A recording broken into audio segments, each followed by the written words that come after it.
আমার রহমাতাল লিল আলামিন নবী দয়ার নবীর নিকটে হঠাৎ একদিন ফেরেশতা জিবরাইল আসলেন।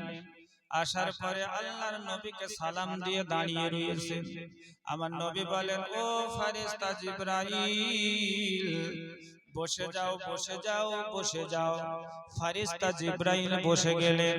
আমার নবী বলেন, ও ফেরেশতা জিবরাইল, বলো বলো বলো, তোমার বয়সটা কত? তোমার বয়স কত হয়েছে? ও মুসলমানেরা, ও বাবাজি ভাইরা, ফেরেশতা জিবরাইল যখন আল্লাহর নবীর কাছে বসলেন, আল্লাহর নবী জিজ্ঞাসা করলো, ফেরেশতা তোমার বয়স কত, একটু তুমি বলো। ফেরেশতা জিবরাইল অবাক হয়ে যায়, আমার নবীর দিকে তাকিয়ে রয়েছে। আল্লাহর নবীর নূর চেহারার দিকে তাকিয়ে তাকিয়ে বলছে, ইয়া রাসূলুল্লাহ, ইয়া হাবিবাল্লাহ, হুজুর গো, আমি ফেরেশতা জিবরাইল আমার বয়স কত বলতে পারবো না। ওগো রহমাতাল লিল আলামিন, আমার বয়স কত আমি বলতে পারবো না।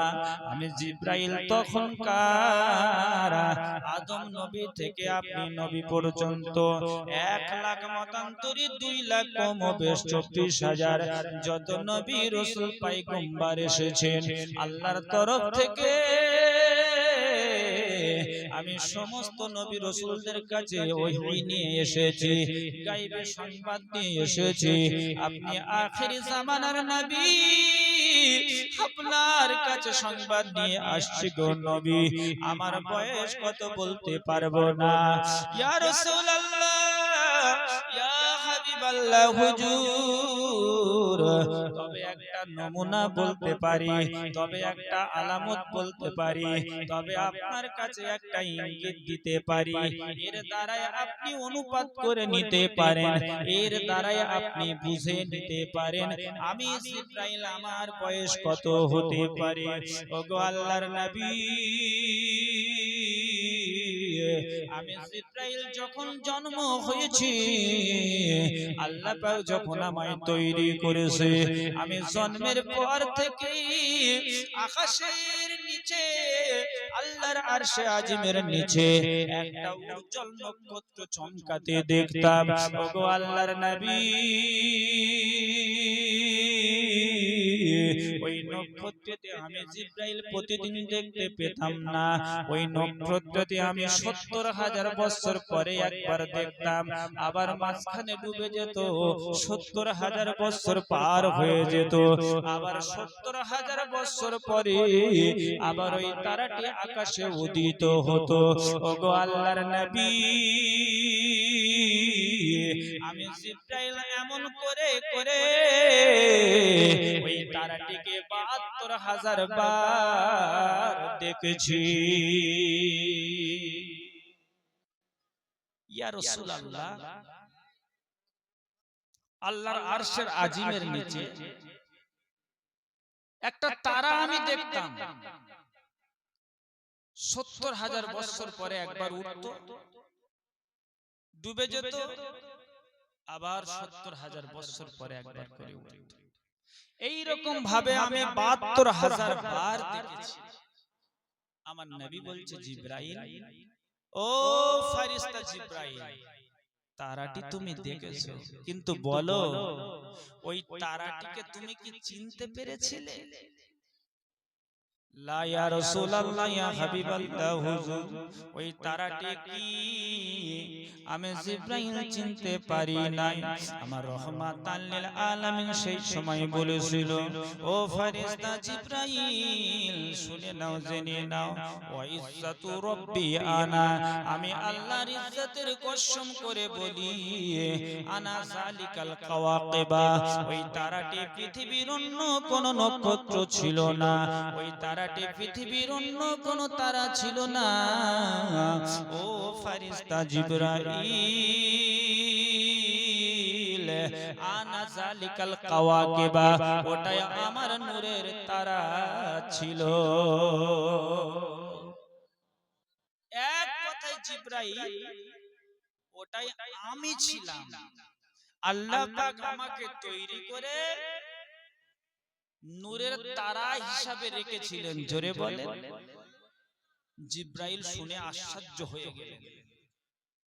তাহলে নবী কখনকার আর ফারিস্তা জিব্রাইল কখনকার, একটু ভাবার বিষয় না? আল্লাহ পাক সর্বপ্রথম আমার নবীজির নূর তৈরি করে তারা আকারে রেখেছিলেন।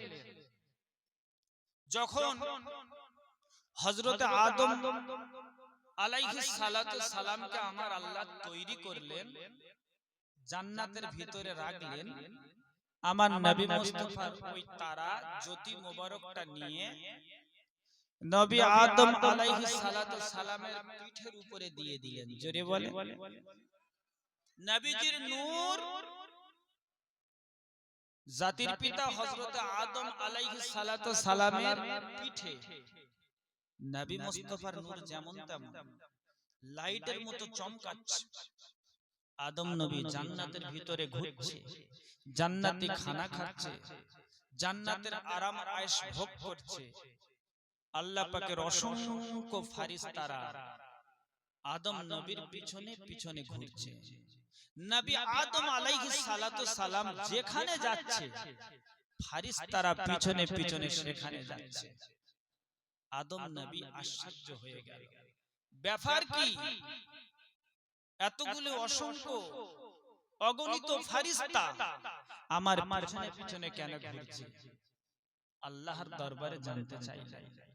আল্লাহর নবী হযরত আদম আলাইহিস সালাতু সালাম বাবা আমার আল্লাহর কাছে দরখাস্ত করলেন, আমার আল্লাহর কাছে আরজু করলেন, ওগো আল্লাহ, আমার জানতে বড় ইচ্ছা হয় গো আল্লাহ, এতগুলি ফারিস্তা মণ্ডলী আমায় পিছনে কেন কেন ঘোরে, কিসের জন্য ঘোরে গো আল্লাহ? আমার আল্লাহ বলেন, এই আমার ফারিস্তা আদম, শুনে রেখে দাও, শুনে রেখে দাও, আমার আখিরি জামানার নবীর নূর আমি আল্লাহ পাক তোমার পিঠের মধ্যে দিয়ে দিয়েছি। আমার রহমতের ফারিস্তারা নবী পাকের নূর মুবারককে জিয়ারত করার জন্য, আল্লাহর নবীর নূরকে পরিদর্শন করার জন্য আমার রহমতের ফারিস্তারা তোমার পিছনে পিছনে ঘোরে। আল্লাহর নবী হযরত আদম আলাইহিস সালাতু সালাম তখন বলতে লাগলেন, আল্লাহ, নবী মুস্তাফার নূর, আখিরি জামানার নবীর নূর, এমন মহান ব্যক্তি, শ্রেষ্ঠ নবী, নূর নবী, রাহমাতাল লিল আলামিন, ও নবীর সম্মান সম্পূর্ণ আলাদা। একমাত্র আপনার পরেই হলো স্থান ওই নবী মুস্তাফার। এত বড় মহান ব্যক্তির নূর ওগো রব্বুল আলামিন পিঠে কেন দিয়েছেন আল্লাহ? সম্মানীয় নূর, সম্মানীয় ব্যক্তি, সম্মানীয় জায়গাতে দিয়ে দাও আল্লাহ। আল্লাহর নবী হযরত আদম আলাইহিস সালাতু সালাম বাবা জবানি আল্লাহর দরবারে দোয়া করলেন, আল্লাহ, নবী আদম আলাইহিস সালাতু সালামের দোয়াটা কবুল করে নিয়া আমাদের বিশ্ব নবীর নূর মোবারক খানা ওই পিঠ থেকে আদম নবীর পেশানিতে দিয়ে দিল, কপালে দিয়ে দিল। আগে ফারিস্তারা পিছনে পিছনে ঘুরছিল বাবা, এইবার আদম নবীর সামনে ভিড় করতে লাগলো। আল্লাহর নবী আদম আলাইহিস সালাতু সালাম যেখানে যায়, ফারিস্তারা আগের মতো আদম নবীর সামনে সামনে ঘোরে। আল্লাহর নবী আদম আলাইহিস সালাতু সালাম বলে, ওগো রব্বুল আলামিন, এই ফারিস্তারা কেন আমার সামনে ঘোরে? বলে, এই আমার আদম, আমার নবীর নূর মোবারক খানা তোমার পেশানিতে দিয়েছে, সম্মানীয় জায়গায় দিয়েছি, তোমার কপালে দিয়েছি, তাই আমার ফারিস্তারা নবীর তাজিমের জন্য সম্মানে ভিড় করতে থাকে। আদম নবী আল্লাহর কাছে আবার আরজু করলেন, আল্লাহ, ওই নবীর নূর মোবারক খানা ফারিস্তারা দেখবে, জিয়ারত করবে, আর আমি তোমার নবী পয়গম্বর আদম হয়ে ওই নবীর নূর কি জিয়ারত করতে পারবো না। ও রব্বুল আলামিন, মেহেরবান, দয়া করে মেহেরবানি করে আল্লাহ গো আদম নবীর নূর মোবারক খানা, আমাদের নবীর নূর মোবারক খানা আল্লাহ এমন জায়গাতে তুমি দিয়ে দাও, আমি তোমার আদম যেন সেই নবীর নূর দেখতে পাই, আমি নিজে যেন জিয়ারত করতে পারি। আমার আল্লাহ পাক আদম নবীর দোয়াটা কবুল করে নিয়ে বাবা আদম নবীর কপাল থেকে নবী মুস্তাফার নূর এইবারে আদম নবীর এই পুরি আঙুলের উপরে দিয়ে দিল। আরবিতে পুরি আঙুলকে বলা হয় ইবহাম। এই ইবহাম বুড়ো আঙুলের উপরে আদম নবীর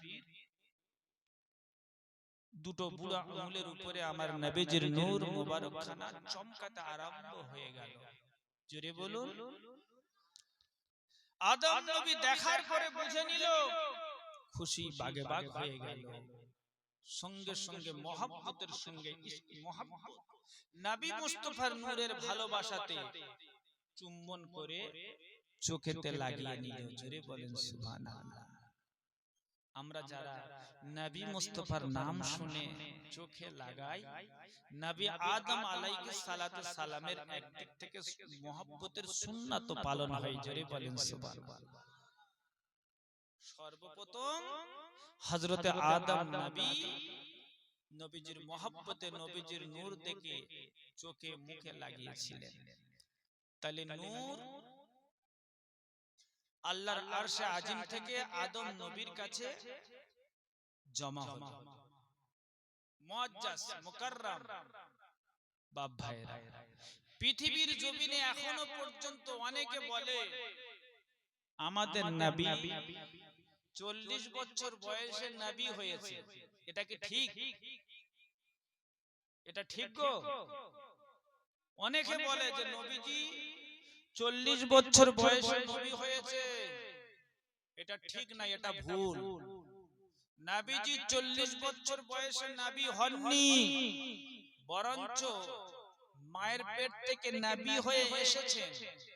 40 বছর যখন বয়স হয়েছে, আল্লাহ পাকের নির্দেশ অনুযায়ী আমাদের নবী দুনিয়ার বুকে নবুয়তটা প্রচার করেছিলেন। জোরে বলেন সুবহানাল্লাহ। নবীজির বাড়ির পিছনে একটা পাহাড় আছে, আমি গুনাহগার অনেকবার দেখলাম, বারবার বছরে আমাকে যেতে হয়। পাহাড়টির নাম হলো আবু কুবাইস পাহাড়। যে পাহাড়ের উপরে উঠে আমার নবীজি চাঁদকে দ্বিখণ্ডিত করেছিলেন, যে পাহাড়টি বলা হয় শাকুল কামার, যে পাহাড়ের উপরে আল্লাহর নবী দাঁড়িয়ে সর্বপ্রথম আবু জাহেল, আবু লাহাব, উতবা, শাইবা, উমাইয়া বিনতে খালদ বড় বড় কাফেরদের কাছে ইসলামের দাওয়াত পৌঁছেছিলেন। যখন নবী পাকের 40 বছর বয়স হলো, আল্লাহ পাকের নির্দেশ অনুযায়ী আল্লাহর নবী প্রকাশ্যে ইসলাম প্রচার করতে লাগলো। তাইলে ইসলামটা প্রচার করা আলাদা আর নবী হওয়াটা আলাদা। মাস্টারি পাস করা আলাদা আর মাস্টারি চাকরি করা ঠিক আলাদা না? একটা ছেলে এমএ পাস করেছে মনে করেন 2000 সালে, মাস্টারি ডিগ্রি অর্জন করেছে 2000 সালে, আর 2024 সালের শুরুর দিকে চাকরিতে জয়েন করেছে, স্কুলে যাচ্ছে, বেতন ঢুকছে। ডিগ্রি পেয়েছে কবে? 2000 সালে। 2024 সালে চাকরি পেয়েছে, সরকারি বেতন পাচ্ছে। 2000 সালে যখন মাস্টারি ডিগ্রি অর্জন করেছে, তখন লোক কি তাকে মাস্টার বলতো না? যেদিন থেকে চাকরিতে যোগ দিয়েছে, স্কুলে যাচ্ছে, সেদিন থেকে, যেদিন থেকে স্কুলে যাচ্ছে, কি গো বাবা বুঝতে পারছেন না? হ্যাঁ হ্যাঁ একটু বলেন। তাইলে মাস্টারি ডিগ্রি 2000 সালে অর্জন করেছে মনে করেন, আর যেদিন থেকে চাকরিতে জয়েন দিয়েছে, চাকরি শুরু করেছে, সরকার চাকরি দিয়েছে, সেদিন থেকে এলাকার লোকেরা তাকে মাস্টার বলেছেন, কিন্তু ডিগ্রি আগে অর্জন করেছিল। তদ্রূপ আমার নবী মায়ের পেট থেকে নবী হয়ে এসেছিল, যেদিন থেকে নবুয়তের এলান দিয়েছে, মানুষ সেদিন কাফেরেরা নবী বলে বুঝতে পেরেছে। নবী কিন্তু আগে থেকে ছিলেন। আমাদের নবী বলছেন কুনতু নাবিয়্যান ওয়া আদামু বাইনাল মাই ওয়াত তিন। কে বলছেন? নবী। কুনতু নাবিয়্যান ওয়া আদামু বাইনাল মাই ওয়াত তিন। হে জগতের মানুষ, আমি তখন থেকে নবী হয়েছি যখন হযরতে আদম আলাইহিস সালাতু সালামের দেহটা তৈরি করার জন্য কাদা ও মাটির খামির তৈরি করা হচ্ছিল, তার অনেক আগে থেকে আল্লাহ পাক আমাকে নবী করেছেন। জোরে বলেন সুবহানাল্লাহ। তাইলে আমাদের নবী আগে থেকে নবী হয়ে আছেন, এখনো আছেন, কিয়ামতের সকাল পর্যন্ত থাকবেন, জান্নাতে যাওয়া পর্যন্ত থাকবেন। জোরে বলেন সুবহানাল্লাহ। হুয়াল আউয়াল ওয়াল আখির ওয়াজ যাহির ওয়াল বাতিন ওয়া হুয়া আলা কুল্লি শাইইন কাদির। জোরে বলেন সুবহানাল্লাহ। নবী প্রথমে, শেষে, প্রকাশ্যে, গোপনে সব সময় নবী আছে, আর নবী সব সময়ের জন্য নবী থাকবেন। জোরে বলেন সুবহানাল্লাহ। তো বেরাদর ইসলাম বাপ ভাইরা, আমাদের নবী নূরের নবী, আমাদের নবী রাহমাতাল লিল আলামিন। এই নবীজির দাদুর নাম হযরতে আব্দুল মুত্তালিব। কি নাম? Abdul Muttalib. এই আব্দুল মুত্তালিব একজন আল্লাহর পরেজগার ব্যক্তি ছিলেন, দিনদার আল্লাহওয়ালা ব্যক্তি ছিলেন। মক্কা শরীফে একটা ঘর আছে যেটাকে বলা হয় খানাই কাবা, যে কাবার দিকে ফিরে এক ওয়াক্ত নামাজ পড়লে 1 লক্ষ রাকাত কবুলিয়াত নামাজের সওয়াব পাওয়া যায়। যে কাবার দিকে রহমতের দৃষ্টি ফেললে জীবনের গুনাহ maaf হয়। যে কাবার কাছে গিয়ে কাবার জালি ধরে কাঁদলে আল্লাহ জীবনের গুনাহ maaf করে। নবীজির দাদু আব্দুল মুত্তালিব ওই কাবাকে দেখাশোনা করতেন, মানে যাকে বলা হয় মোতাওয়াল্লি। আপনাদের এলাকার মসজিদ আছে, তো মসজিদকে দেখাশোনার জন্য কোনো ব্যক্তি আছে কি নাই? ইমাম সাহেবের বেতন দেওয়া, মসজিদের কোথায় খামি আছে, কোন কাজ বাকি আছে, বর্তমান আমরা তাকে কি বলছি? কেশিয়ার বলছি কি না? অ্যাকচুয়ালি ভাষা হলো কি? মোতাওয়াল্লি। নবীজির দাদু আব্দুল মুত্তালিব পৃথিবীর প্রথম মসজিদ, প্রথম ঘর খানাই কাবার মোতাওয়াল্লি ছিলেন। মসজিদকে ঝাড় দিতেন, সাফ সুতরা করতেন, মেরামত করতেন, দেখাশোনা করতেন, তোয়াব করতেন। আর সর্বসময় ওই মসজিদের নিকটে হারাম শরীফের পাশে একটা খাটলা চৌকি লাগিয়ে রাখতেন, সময় মতো ওই জায়গাতে উনি আরাম করতেন। দেখেন, আপনি যত বড় আল্লাহওয়ালা ব্যক্তি হন না কেন, যত ইবাদত বন্দেগী আপনি করেন না কেন, তবু আপনার একটা ঘুমের রেস্টের প্রয়োজন আছে। অন্তত 4-5 ঘন্টা আপনাকে সারা দিন রাতের মধ্যে ঘুমাতে হবে, নইলে আপনার শরীরটা ঠিক থাকবে না। নবীজির দাদু আব্দুল মুত্তালিব পরেজগার ব্যক্তি, আল্লাহর ঘর বাইতুল্লাহ দেখাশোনা করতেন, সময় মতো উনি ওই কাবা ঘরের পাশে সেই জায়গাতে উনি আরাম করতেন। হঠাৎ একদিন রাত্রে উনি কাবা ঘরের পাশে যে জায়গায় উনি আরাম করতেন শুয়ে আছেন। আমার আল্লাহ পাক স্বপ্ন যোগে বলছে, ওরে আমার আব্দুল মুত্তালিব, ওরে আমার বান্দা আব্দুল মুত্তালিব, আমি আল্লাহ পাক তোমাকে স্বপ্নের মাধ্যমে জানিয়ে দিই, আমি আল্লাহ তোমার দ্বারা একটা কাজ কিছু করতে চাই। আব্দুল মুত্তালিব স্বপ্ন যোগে বলছে, আল্লাহ আমার দ্বারা আপনি এমন কি কাজ করতে চান? আমার আল্লাহ বলে, বান্দারে, ওরে আমার বান্দা আব্দুল মুত্তালিব, শুনে নাও, জেনে নাও, আমি তোমার দ্বারাই কি কাজ করতে চাই। আয় আমার বান্দা আব্দুল মুত্তালিব, আমি আল্লাহ পাক এই দুনিয়ার বুকে একজন নবী পাঠিয়েছিলাম, একজন পয়গম্বর পাঠিয়েছিলাম, হযরতে ইব্রাহিম খলিলুল্লাহ আলাইহিস সালাতু ওয়াস সালাম। আমি আল্লাহ পাক তার একটি স্ত্রী দিয়েছিলাম হাজেরা, ওই হাজেরার পেট থেকে একজন নবী এসেছিল, যার নাম হলো হযরতে ইসমাঈল আলাইহিস সালাম। ওরে আমার আব্দুল মুত্তালিব, আমি আল্লাহ পাক ইব্রাহিম নবীকে পরীক্ষা নেওয়ার জন্য আমি আল্লাহ পাক ইব্রাহিম নবীর বিবি মা হাজেরাকে আর তার কলিজার টুকরা কচি সন্তান নবী হযরত ইসমাঈলকে আমি আল্লাহ পাক তাকে বনবাসে দিতে বলেছিলাম। আমার হুকুমকে পালন করতে গিয়ে আমার খলিল ইব্রাহিম তার কলিজার টুকরা সন্তান আর বিবি হাজেরাকে অল্প কিছু খাবার দিয়া বনবাসে দিয়েছিল, মানে এই খানায় কাবার নিকটে রেখে চলে গিয়েছিল।